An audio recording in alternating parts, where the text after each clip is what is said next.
வணக்கம் தாய் தமிழ் உறவுகளே. எல்லோருக்கும் இனிய புத்தாண்டு வாழ்த்துக்கள். இன்றைக்கி நம்ம என்ன காணொளியில் பார்க்க போகிறோம் அப்படின்னா, இடைநிலை ஆசிரியர்கள் போராட்டம் செய்து கொண்டிருக்கிறாங்க இல்லையா? இந்த எஸ்எஸ்டிஏ அப்படின்னு சொல்லக்கூடிய secondary grade seniority teachers association அவர்கள் 7 நாட்களாக போராட்டம் செய்து கொண்டிருக்கிறார்கள். அதாவது புத்தாண்டு நாளையும் பொருட்படுத்தாமல் அவர்கள் போராட்டம் செஞ்சுக்கிட்டு இருக்காங்க. இது அரசின் கவனத்திற்கு கொண்டு செல்லப்பட்டதா, இல்லை அரசு இதை கண்டும் காணாமல் இருக்கிறதா அப்படின்றது நமக்கு தெரியல. ஆனால் ஆசிரியர்கள் 7 நாட்களாக போராடிட்டு இருக்காங்க. அதுவும் பல்வேறு மாவட்டங்கள்லேருந்து தலைநகரான சென்னைக்கு இங்கே அவர்கள் போராடி கொண்டிருக்கிறார்கள். அதுலேயும் பார்த்திங்கன்னா 1100 பெண் ஆசிரியர்களும் இதில் போராடுறாங்க.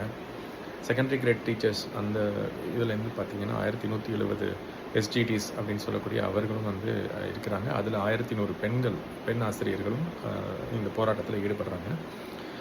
இதில் எதற்காக இந்த போராட்டம், முதல்ல நம்ம எதுனாலும் ஆரம்பத்துலேருந்தே பார்க்கணும். அப்போ தான் நமக்கு இதில் என்ன பிரச்சனை இருக்குது, எவ்வளோ நாளாக இது போயிட்டுருக்கு அப்படின்றது நமக்கு தெரிய வரும். முதல்ல இந்த ஆசிரியர்கள் எதற்காக போராடுகிறார்கள், எப்போலேருந்து போராடுறாங்க, எதற்காக போராடுறாங்க அப்படின்றத இந்த காணொலியில் நம்ம விரிவாக பார்ப்போம்.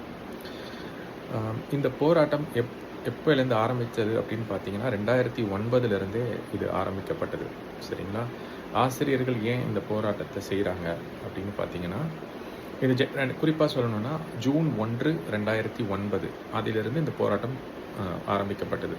காரணம் என்ன அப்படின்னா, அதற்கு முந்தைய தேதி வரை வேலை பார்க்கக்கூடிய அதற்கு முந்தைய தேதி வரைக்கும் இருந்த ஆசிரியர்கள், அதற்கு முன்பு அதாவது 1 ஜூன் 2009க்கு முன்னாடி அலுவலகத்தில் பணியில் சேர்ந்த அந்த ஆசிரியர்களுக்கு ஒரு குறிப்பிட்ட ஊதியமும், அதே அடுத்த நாள் அதாவது 1 ஜூன் 2009 அதற்கு பிறகு சேர்ந்த ஆசிரியர்களுக்கு வேறொரு ஊதியமும் நிர்ணயிக்கப்படுகிறது. ஸோ 1 ஜூன் 2009க்கு முன்னாடி சேர்ந்த ஆசிரியர்களுக்கு ஒரு ஊதியமும், அதற்கு பிறகு சேர்ந்த ஆசிரியர்களுக்கும் வேற ஒரு ஊதியமும் நிர்ணயிக்கப்படுகிறது. இந்த 1 ஜூன் 2009 ஒரு கட் ஆஃப் டேட் மாதிரி வச்சுக்கலாம். அதற்கு முன்னாடி சேர்ந்தவங்க எல்லாருக்கும் வேற ஒரு ஊதியம், அதற்கு பின்னாடி சேர்ந்தவங்க இல்லை 1 ஜூன் 2009 அன்னைக்கு சேர்ந்தவங்களுக்கும் வேற ஒரு ஊதியம். இப்படி இருக்கும்போது ஆசிரியர்களுக்கு கோபம் வருகிறது. எதனால் அப்படின்னா, இந்த ஊதியம் மிகப்பெரிய வேறுபாடு உள்ளது.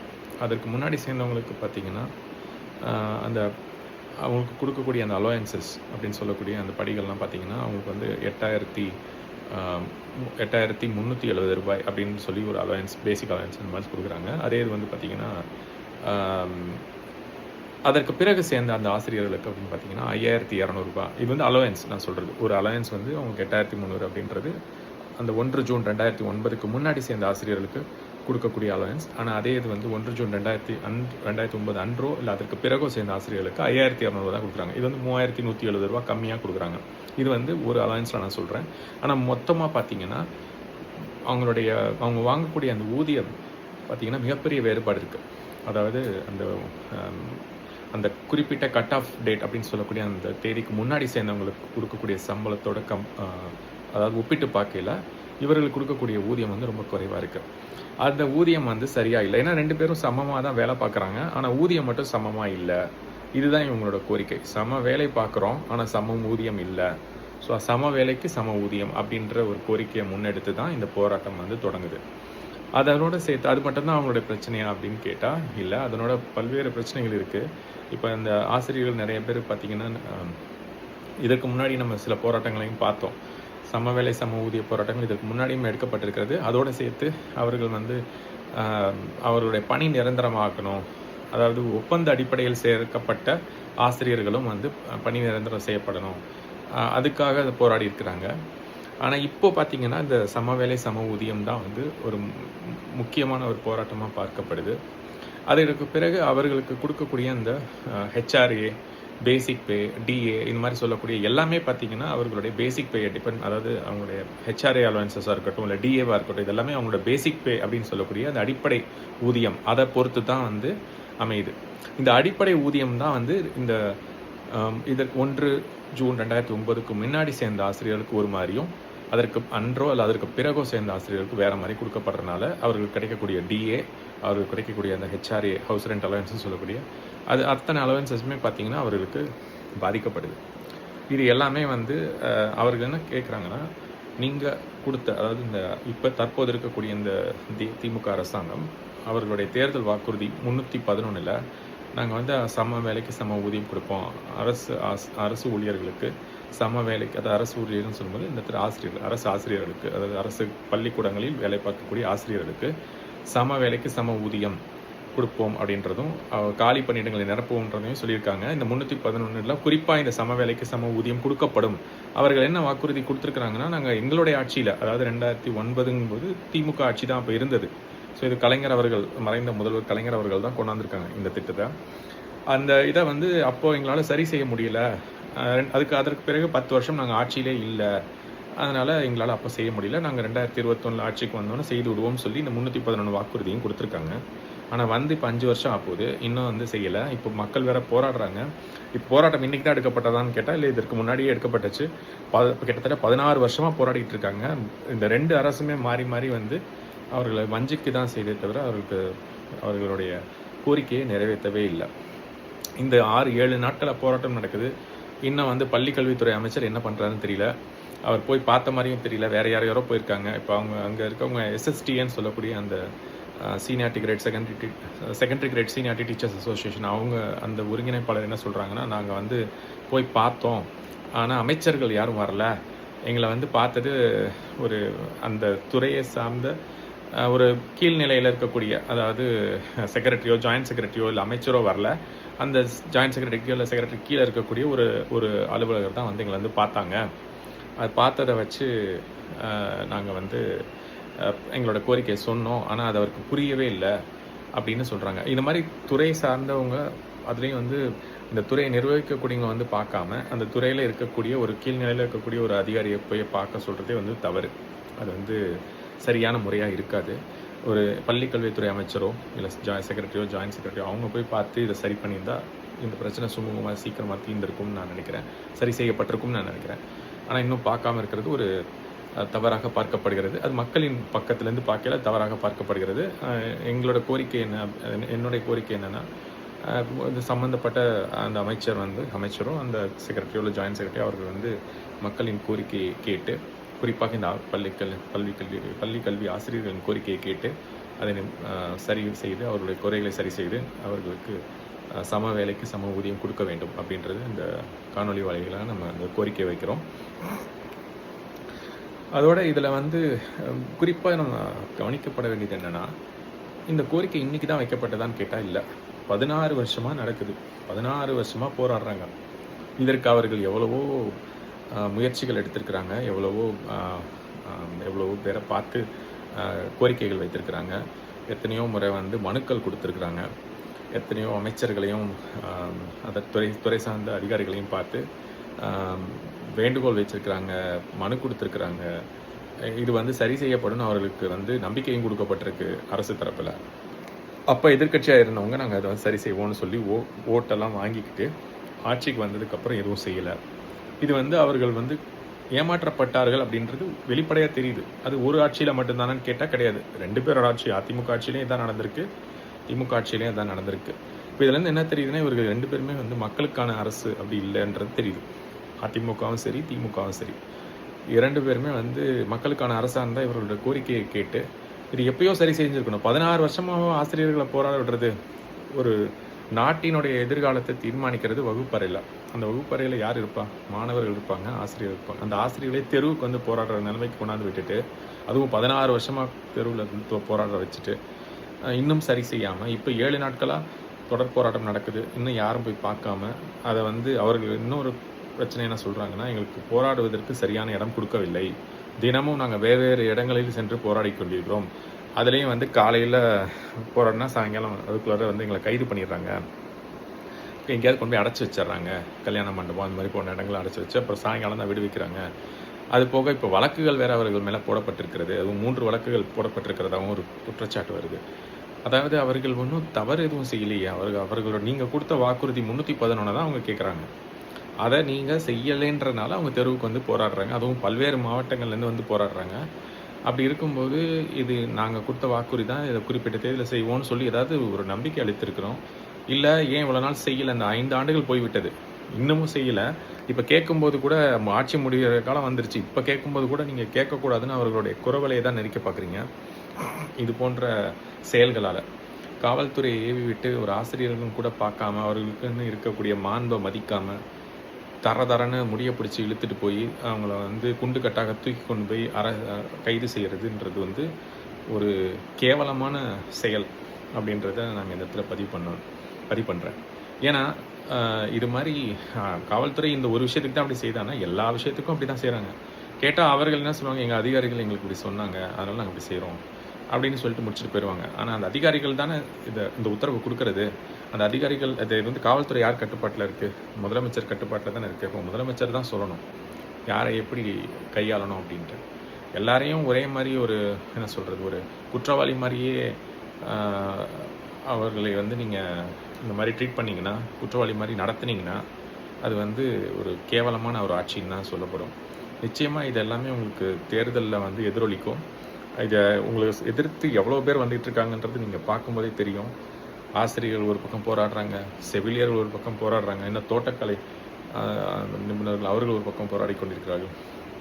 இன்னும் அங்கன்வாடி ஊழியர்கள் போராடுறாங்க, ஜாக்டோஜி அமைப்பு போராடுறாங்க, விவசாயிகள் போராடுறாங்க, ஏகநாதபுரம் அந்த ஏர்போர்ட் வரக்கூடாதுன்னு சொல்லி அந்த ஊர் மக்கள் போராடுறாங்க. இன்னும் எண்ணற்ற மக்கள் போராடி கொண்டிருக்கிறார்கள். இது போக பல்வேறு எதிர்கட்சிகள் பல்வேறு கட்சிகள் வந்து உங்களுக்கு எவ்வளவோ ஆலோசனைகள் வழங்குது, எவ்வளவோ எதிர்த்து குரல் கொடுக்குது. ஆனாலும் வந்து நீங்கள் செவிசாய்க்கிற மாதிரி தெரியல. இது வந்து உங்களுடைய அழிவின் பாதையை கொண்டு போகுதுன்னு நான் நினைக்கிறேன். ஆனால் இது எவ்வளோ சீக்கிரம் அது உங்களுடைய தேர்தலில் அது எதிரொலிக்குன்றதை பொறுத்திருந்து தான் பார்க்கணும். ஆனால் இது ஒன்று மட்டும் நல்லா தெரிஞ்சுக்கோங்க, மக்கள் எதிராக திரண்டு வருகிறார்கள். உங்களுக்கு ஆதரவெல்லாம் குறைந்து விட்டது. அடுத்த தடவை நீங்கள் வருவீங்களான்றது தெரியல. நீங்கள் மட்டும் இல்லை, திமுக மட்டும் இல்லை, அதிமுகவும் அதே நிலைமையில தான் இருக்குது. அதனால் இது வந்து நன்மையான பாதையில் இது போகலை. அப்படி இருக்கும்போது நீங்கள் மக்களின் குறையை சரி செய்யவில்லை என்றால் நீங்கள் தூக்கி எறியப்படுவீர்கள் என்பதை இந்த காணொலியின் மூலமாக பதிவு பண்ணுறோம். அதற்கு அடுத்தபடியாக இன்னொரு விஷயத்தையும் நான் இதில் சொல்ல விரும்புகிறேன். இது போன்ற போராட்டங்கள் எண்ணற்ற போராட்டங்கள் நடக்கிறது. ஆனால் இது வந்து ரொம்ப ரொம்ப கவனிக்கப்பட வேண்டிய போராட்டம். ஆசிரியர்களுக்கு ஊதியம்ன்றது ஒரு அடிப்படை. அந்த அடிப்படை விஷயத்தையே சரி செய்யாமல் 16 வருஷமாக ஒரு மாநிலம் இருக்குது அப்படின்னா அது வந்து இதுலேயும் நம்பர் 1 தமிழ்நாடு தான். நீங்கள் வந்து மற்றதுலாம் நம்பர் ஒன் கை தட்டிக்கிறீங்க. ஆனால் இந்த மாதிரி ஒரு கேவலமான ஒரு செயல்லையும் தமிழ்நாடு தான் இப்போ நம்பர் 1 இருக்குது. அதுலேயும் குறிப்பாக செவிலியர்களுக்கு அவர்கள் ஒரு பக்கம் போராடிக்கிட்டு இருக்காங்க. அவர்களுடைய பிரச்சனை என்ன ஆனதுன்னு தெரியல. ஆனால் அது பிரச்சனைக்காக அவர்கள் பல்வேறு நாட்கள் போராடினார்கள். அது மாதிரி அவர்களும் பணி நிரந்தரம் கேட்டு போராடினாங்க, காலி பணியிடங்களை நிரப்பணும் போராடினாங்க. அதே விஷயம் தான் இப்போ ஆசிரியர்கள் பணி நிரந்தரம், காலி பணியிடத்தை நிரப்பணும், ஊதியம் சம வேலைக்கு சம ஊதியம் அதே கோரிக்கை தான் செவிலியர்கள்ட்ட வந்தது.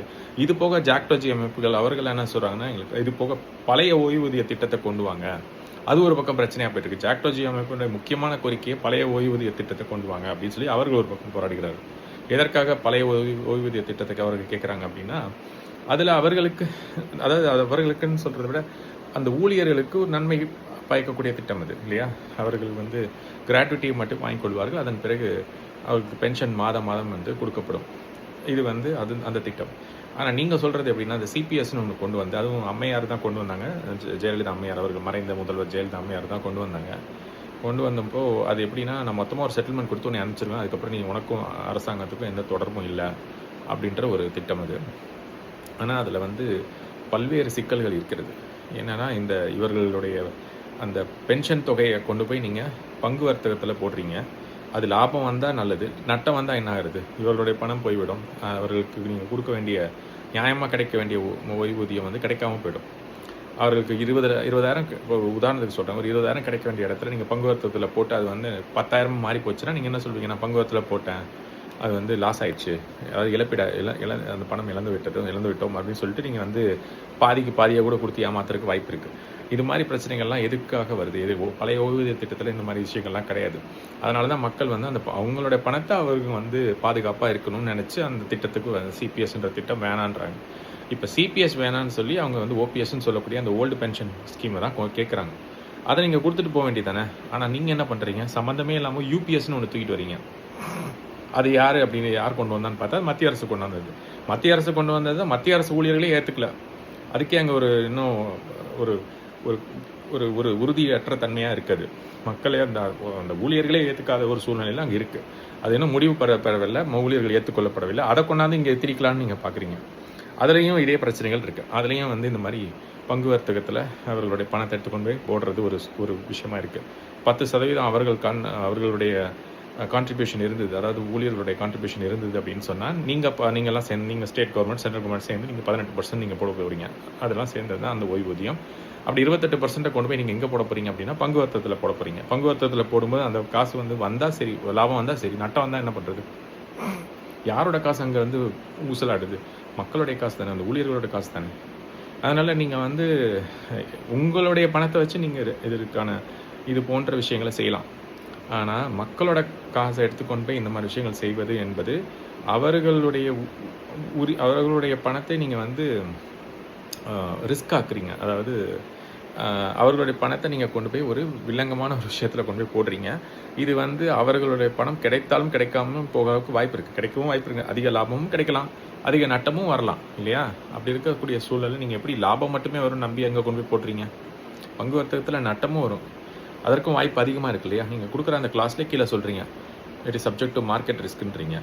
அப்படிங்கும்போது அப்போது பங்கு வர்த்தகத்தில் ஏற்றம் இறக்கம் இரண்டுமே இருக்கும். நீங்கள் அவர்களுடைய பணத்தை, ஓய்வூதிய பணத்தை கொண்டு போய் அங்கே போடுறீங்க அப்படின்னு அவருடைய மாதம் பிடிக்கக்கூடிய ஓய்வூதியத்துக்குன்னு பிடிக்கக்கூடிய பணத்தை கொண்டு போய் பங்கு வர்த்தகத்தில் போடும்போது ஏற்ற இறக்கத்தின் அடிப்படையில் தான் அதில் லாபமோ நட்டமோ வரப்போகுது. அப்படின்னா நட்டம் வந்தால் இவர்களையும் ஏற்றுக்கொள்ளணும். அவருடைய பணத்தை வந்து பங்கு வர்த்தகத்தில் போடுன்னு சொல்லவே இல்லை. நீங்களாக கொண்டு போய் அங்கே போட்டுட்டு நட்டம் வந்துச்சுன்னு சொல்லி உங்களுக்கு கணக்காட்டக்காக முயற்சிக்கிறீங்களா அப்படின்றது ஒரு ஐயப்பாடாக இருக்குது மக்களுக்கு. அதனால தான் அவர்கள் அதில் வேண்டான்னு சொல்லி பயப்படுறாங்க. அதனால் தயவு செஞ்சு இது போன்ற விஷயங்களை செய்யாமல், இந்த சிபிஎஸும் சரி யூபிஎஸும் சரி ரெண்டுமே தேவையில்லை. அதனால் ஓபிஎஸ்ன்னு சொல்லக்கூடிய அந்த ஓல்டு பென்ஷன் ஸ்கீம், பழைய ஓய்வூதிய திட்டத்தையே நீங்கள் கொண்டு வந்தால் போதும் அப்படின்றது எங்களோட கோரிக்கை. புதிய ஓய்வூதிய திட்டம் வந்து வேண்டாம். மத்திய அரசு கொண்டு வர்ற அந்த திட்டமும் தேவையில்லை. இங்கே வந்து ஏற்கனவே இருந்த அந்த பழைய ஓய்வூதிய திட்டத்தையே வந்து அமல்படுத்த வேண்டும் அப்படின்றது இந்த காணொலி வாயிலாக ஒரு கோரிக்கை வைக்கிறேன். இது ரெண்டுமே வந்து இது வந்து ஜாக்டோஜி அமைப்பினருடைய கோரிக்கை.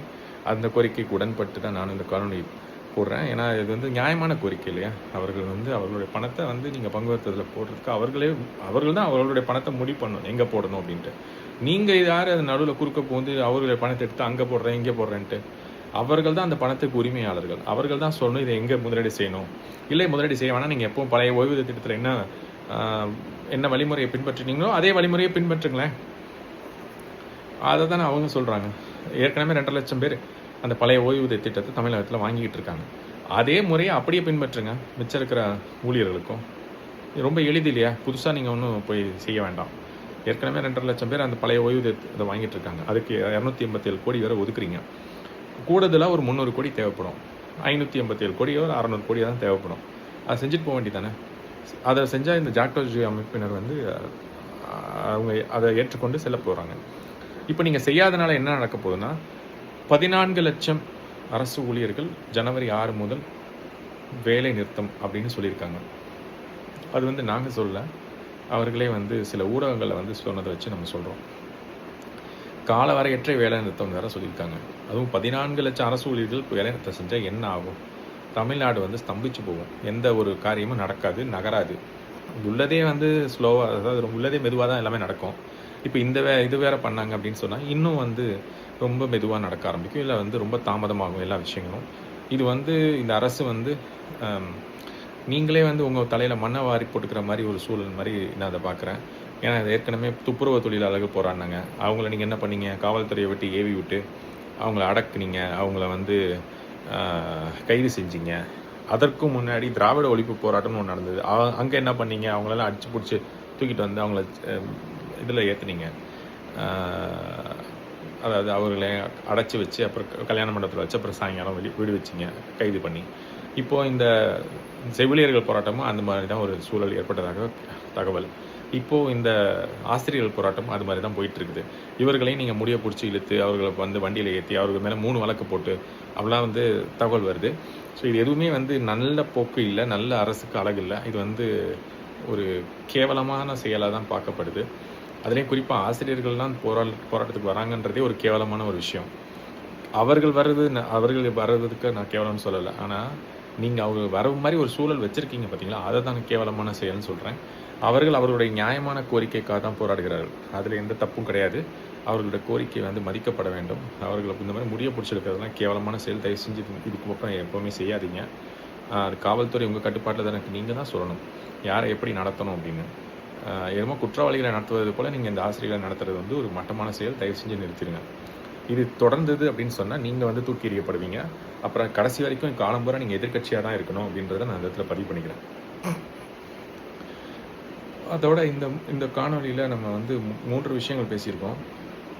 ஜாக்டோ ஜிஎம் அப்படின்னு சொல்லக்கூடியபடி பழைய ஓய்வூதிய திட்டம் தான் சிறந்தது. அந்த ஓய்வூதிய திட்டத்தை தொடரணும். ஏற்கனவே 2 லட்சம் பேர் வாங்கிட்டு இருக்காங்க. அதே மற்ற எல்லாருக்கும் கொடுக்கணும் அப்படின்றது ஒரு கோரிக்கை.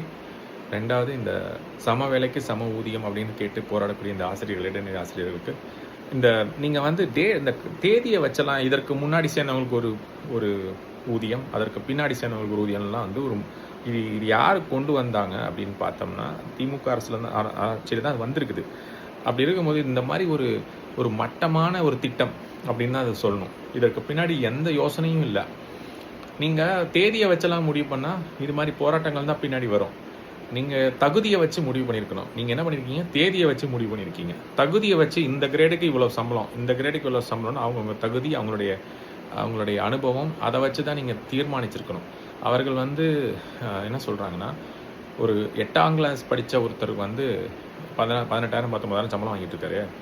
நான் வந்து அது 8ஆம் கிளாஸ்க்கு அப்புறம் 10ஆம் வகுப்பு படித்து 12ஆம் வகுப்பு படித்து அதற்கு பிறகு ஆசிரியர் பணிக்குன்னு இருக்கக்கூடிய படிப்பை படித்து அதற்கும் மேலே தகுதி தேர்வையும் எழுதி இதற்கப்புறம் வந்து நேர்முக தேர்வு, தகுதி தேர்வு இதெல்லாம் எழுதி தான் ஆசிரியர்களுக்குன்னு இப்போ ஒரு தகுதி தேர்வு வேறு வைக்கிறீங்க. அது ரொம்ப கடினமான ஒரு தகுதி தேர்வு வேறு இருக்குது. அதை எல்லாத்தையும் அதிலெல்லாம் தேர்ந்து தான் அவங்க வந்து இங்கே வந்திருக்காங்க. இவங்களுக்கும் நீங்கள் 20,000 சொச்சம் தான் கொடுப்பீங்க. அதே மாதிரி 8ஆம் கிளாஸ் படித்த ஒருத்தருக்கும் 18,000 19,000 தான் கொடுப்பீங்கன்னா அவர்கள் என்ன நினைக்கிறாங்க? நான் இவ்வளவு படித்து என்ன பிரயோஜனத்துக்கு? இது எதுவுமே எனக்கு உதவலையே. நியாயமாக பார்த்தா அதுலேயும் பார்த்தீங்கன்னா இவர்கள் செய்யக்கூடிய அதே வேலையைத்தான் அந்த 1 ஜூன் 2009க்கு முன்னாடி இருக்கிறவங்களும் செய்கிறாங்க. ஆனால் அவங்க அதிகமாக சம்பளம் வாங்குறாங்க, இவங்க கம்மியாக சம்பளம் வாங்குறாங்க. அதனால தான் இந்த கோரிக்கையே வருது, சம வேலைக்கு சம ஊதியம் அப்படின்னு. அவர்கள் கேட்பது எதுவுமே தவறில்லை. அதுவும் நீங்கள் கொடுத்த வாக்குறுதி 311 படி தான் கேட்குறாங்க. அதையும் செய்யாமல் ஏற்கனவே இந்த மாதிரி நீங்கள் செவிலியர்களுக்கு ஒரு வாக்குறுதி கொடுத்தா செய்யலை. இப்போ அதே தான் ஆசிரியர்களும் சொல்கிறாங்க. நீங்கள் கொடுத்த வாக்குறுதி வச்சு தான் நாங்கள் கேட்குறோம். ஏற்கனவே நீங்கள் என்ன சொன்னீங்க? 2009 நாங்கள் தவறு செய்துட்டோம், நாங்கள் திரும்ப ஆட்சிக்கு வந்தால் செஞ்சுருவோம் அப்படின்னு சொன்னீங்க. 10 வருஷமாக ஆட்சியில் வரல, செய்ய முடியல. நீங்கள் இப்போ வந்தே 5 வருஷம் ஆச்சு, திரும்ப ஒன்றும் செய்யலையே. ஆட்சி முடிகிறதுக்கே 3-4 மாதம் தான் இருக்குது. அப்படி இருக்கும்போது நீங்கள் வந்து எல்லாரையும் நல்லா ஏமாற்றி கொண்டிருக்கிறீர்கள் அப்படின்றது தெளிவாக தெரிகிறது. அதை தான் வந்து ஒவ்வொரு குழுக்களாக வந்துக்கிட்டு இருக்காங்க. இதில் இன்னொரு விஷயம் என்னென்னா, நீங்கள் மத்திய அரசு அமைச்ச மாதிரி மத்திய அரசு ஒரு குழு அமைச்சு இந்த யூபிஎஸ்ன்றதை கொண்டு வந்திருக்குது. அதே மாதிரி நீங்கள் என்ன பண்ணியிருக்கீங்க? நீங்கள் ஒரு குழு அமைச்சிருக்கீங்க. ஆனால் புழு கூட இதில் ஒரு விஷயம் நல்லா தெரிஞ்சுக்கணும். புழு கூட ஒரு 4 அங்குலம் நகரும். ஆனால் நீங்கள் போடுற குழு வந்து 1 அங்குலம் கூட நகர மாட்டேங்குது அப்படின்னு ஒரு தகவல் வருது. மக்கள் இதை ஒரு குற்றச்சாட்டாக சொல்கிறாங்க. என்ன, குழு கூட ஒரு 4 அங்குலம் நகரும், ஆனால் நீங்கள் போடுற குழு எந்த இதையும் செய்ய மாட்டேங்குது அப்படின்றது. ஏன்னா நீங்கள் எல்லாத்துக்கும் ஒரு குழு அமைக்கிறீங்க, அந்த குழு என்னதான் செய்யுது அப்படின்றது யாருக்கும் தெரியல. அதில் இந்த விஷயத்துக்கும் அந்த பழைய ஓய்வூதிய திட்டம், அந்த சிபிஎஸ் யூபிஎஸ்க்கும் நீங்கள் யூபிஎஸ்க்காக ஒரு குழு அமைத்திருக்கிறதா ஒரு தகவல். அந்த குழு என்ன செய்து கொண்டிருக்கிறது, எதற்காக இந்த குழுவை நீங்கள் அமைச்சிங்க, அதெல்லாம் எதுவுமே தெரியல. ஆனால் வந்து மக்களுடைய பிரச்சனை மட்டும் அப்படியே இருக்குது. நீங்கள் குழு அமைக்கிறீங்க, ஆனால் வந்து ஒன்றும் செயல்பாடு நடக்கிற மாதிரி தெரியல.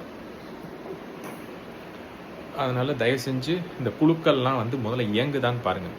என்ன அமைச்சதோடயே நிற்கிது. எப்படின்னா இந்த மத்திய அரசாங்கம் ஒன்று சொன்னாங்க இல்லையா, இங்கே ஒரு எய்ம்ஸ் மருத்துவமனை கட்டுவோன்னு சொல்லி ஒரு செங்கல் நட்டு வச்சுட்டு போயிட்டு அந்த செங்கலோடயே நிற்கிது, அதுக்கப்புறம் நகரவே இல்லை. அது மாதிரி தான் உங்களோட குழுக்களும் இருக்கிறதா நாங்கள் பார்க்குறோம். அதனால் தயவு செஞ்சு உங்கள் குழுக்கள்லாம், நீங்கள் அமைச்ச குழுக்கள்லாம் முதல்ல இருக்குதான்னு பாருங்கள். அப்படி இருந்ததுன்னா அந்த குழுக்கள்லாம் செயல்படுதான்னு பாருங்கள். செயல்பட்டால் அவருடைய செயல் திட்டம் எப்படி இருக்குது, இது வரைக்கும் என்ன செய்திருக்கிறாங்க, இதுக்கப்புறம் என்ன செய்யணும், நம்ம என்ன சொன்னோம், என்ன செஞ்சுருக்காங்கன்றதை அந்த தயவு செஞ்சு போய் பாருங்கள் அப்படின்றது ஒரு தாழ்மையான வேண்டுகோளாக வச்சுக்கிறேன். மக்களே, இன்றைக்கி நம்ம முக்கியமான விஷயத்தை நம்ம பேசியிருக்கிறோம். இந்த விஷயத்தில் நம்ம வந்து ஜாக்டோ ஜிஎம் அமைப்பினருக்கும் அந்த ஊழியர்களுக்கும் சாதகமாகவும் ஆசிரியர்களுக்கு சாதகமாகவும் அப்படி பேசியிருக்கோம்னு சொல்கிறத விட நியாயம் எந்த பக்கம் இருக்கோ அவர்களுக்கு நம்ம பேசியிருக்கோம் அப்படின்னு சொல்கிறதுல சரியாக இருக்கும்னு நான் நினைக்கிறேன். ஸோ நம்ம மீண்டும் ஒரு நல்ல காணொலியில் நம்ம சந்திப்போம் மக்களே. இந்த காணொலி உங்களுக்கு பிடிச்சிருந்ததுன்னா லைக் பண்ணுங்கள், சப்ஸ்கிரைப் பண்ணுங்கள், என்னுடைய சேனலை கமெண்ட் பண்ணுங்கள். ஏதாவது உங்களுடைய கோரிக்கைகள் இதை இந்த இந்த இந்த பர்ட்டிகுலர் விஷயத்தை பற்றி பேசணும் அப்படின்னு சொன்னீங்கன்னா அதையும் நீங்கள் கமெண்ட் பண்ணுங்கள். நம்ம அடுத்த காணொலியில் அதை பற்றி பேசலாம். மீண்டும் ஒரு நல்ல காணொலியில் உங்களை சந்திக்கும் வரை உங்களிடம் விடைபெறுவது அண்ணாமலை. நன்றி, வணக்கம். தமிழ் என்றும் வாழ்க.